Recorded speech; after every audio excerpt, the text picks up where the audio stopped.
One day somebody does something unspeakable to someone else, to someone you hardly knew, and you do something about it because you can. Here's a story brought to us from the NPR.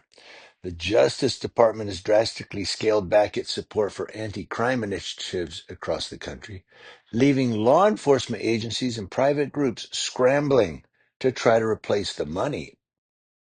The cuts were announced in late April of this year, and the Council on Criminal Justice estimates 373 grants were terminated, totaling about $500 million. The sweeping nature of the cuts took many public safety groups by surprise.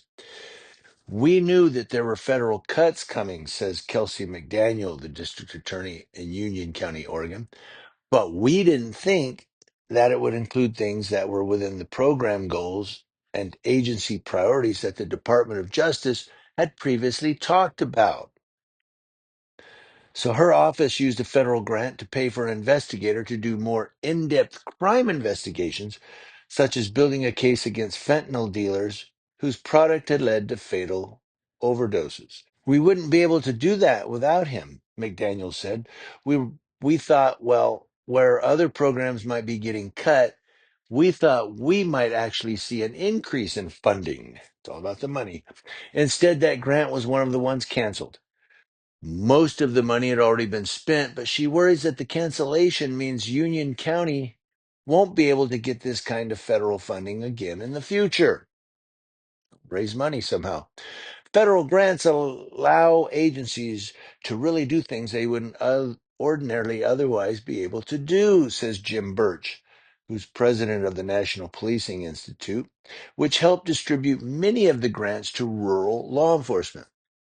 He says the sudden cuts, many of them midstream, could result in layoffs of things like crime analysts and IT professionals. And it could mean that the agency has fewer staff for patrol services. Many grant recipients suspect there wasn't much research behind the cuts. They don't know what they're doing. They're just pulling things apart, says Akila Sherrills, co-founder and executive director of the community-based Public Safety Collective. And they provide training and assistance to community violence intervention groups, the violence interrupter model that started in the 1990s. Many of these organizations are mostly volunteer, like kind of small mom and pop agencies, Sherrills says. But the Biden administration turbocharged community violence intervention as a strategy. And that was with the 2022 passage of the Bipartisan Safer Communities Act, which dedicated $250 million over 5 years to that approach. Now, the Trump administration is turning off the tap. We received a letter on April 22nd basically saying, stop all services, and we are terminating your contract effective immediately, Sherrills says. He says the letter said his organization's grant did not align with the administration's priorities, the same explanation in other termination letters.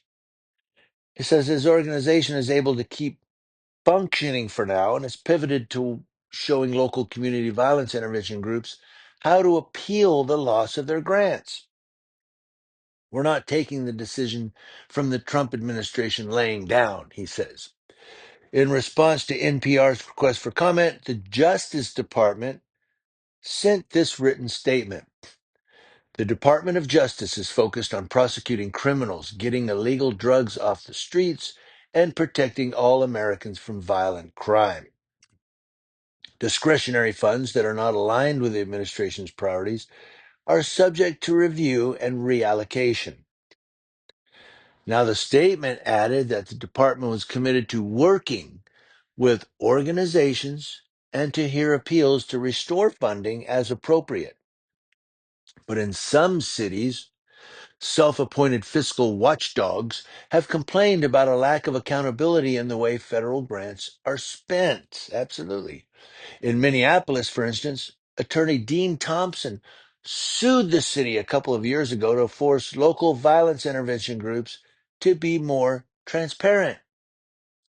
Said Taxpayers don't know how their funds are being spent because the city didn't know how their funds were being spent, Thompson says. And he goes on, and who knows whether the funds actually went to violence interruption or not. Thompson says the city settled with him, promising to require better bookkeeping by violence intervention groups that received the grants.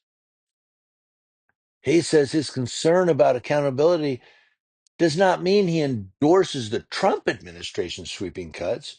He said, I think drastically cutting any program without investigating whether or not it's working is the wrong approach. As it happens, that information is increasingly available, according to Thomas Abt, founding director of the Violence Reduction Center at the University of Maryland, which studies strategies for reducing violent crime. It's preparing to release a major study of the track records of different kinds of programs. To do that work, we rely on a vast body of research, much of which has been funded by the federal government, Abt says. ABT is his last name. It's the kind of information that could have information informed decisions about which grants to keep and which to pull. But Abt says he's seen no sign that the administration sought out that information. He said, you would think that making a policy change this dramatic and this abruptly, that there would be some consultation before doing so. But in fact, there wasn't. So the biggest thing here that we're looking at, or the biggest part of this, is that there are a lot of cities that are relying on federal funding. They want that money, that dough. And all of a sudden, the Trump administration is saying, look, this isn't what we're trying to accomplish here. Cut it. And so the Department of Justice cuts it. And now all these cities are going, whoa, now how do we pay for these programs? Well, you find ways to raise the money. Because the problem, here's the problem, and I may be wrong. I want some of you financial gurus to chime in the comment section. But this is the problem as I see it, according to my limited knowledge and intelligence. Um, yeah, so these cities and these locales are relying on this federal money to do research and hire investigators and do these crime programs or these intervention groups. Who do you think is paying for these grants? Do you think it's just free money? You think the federal government is going, yeah, here? No. All of us paying federal income tax, all of you who are paying the Internal Revenue Service, you're paying for these programs. They're not really cutting their money, they're cutting the money you're paying. Am I right or wrong? I want to hear from all of you.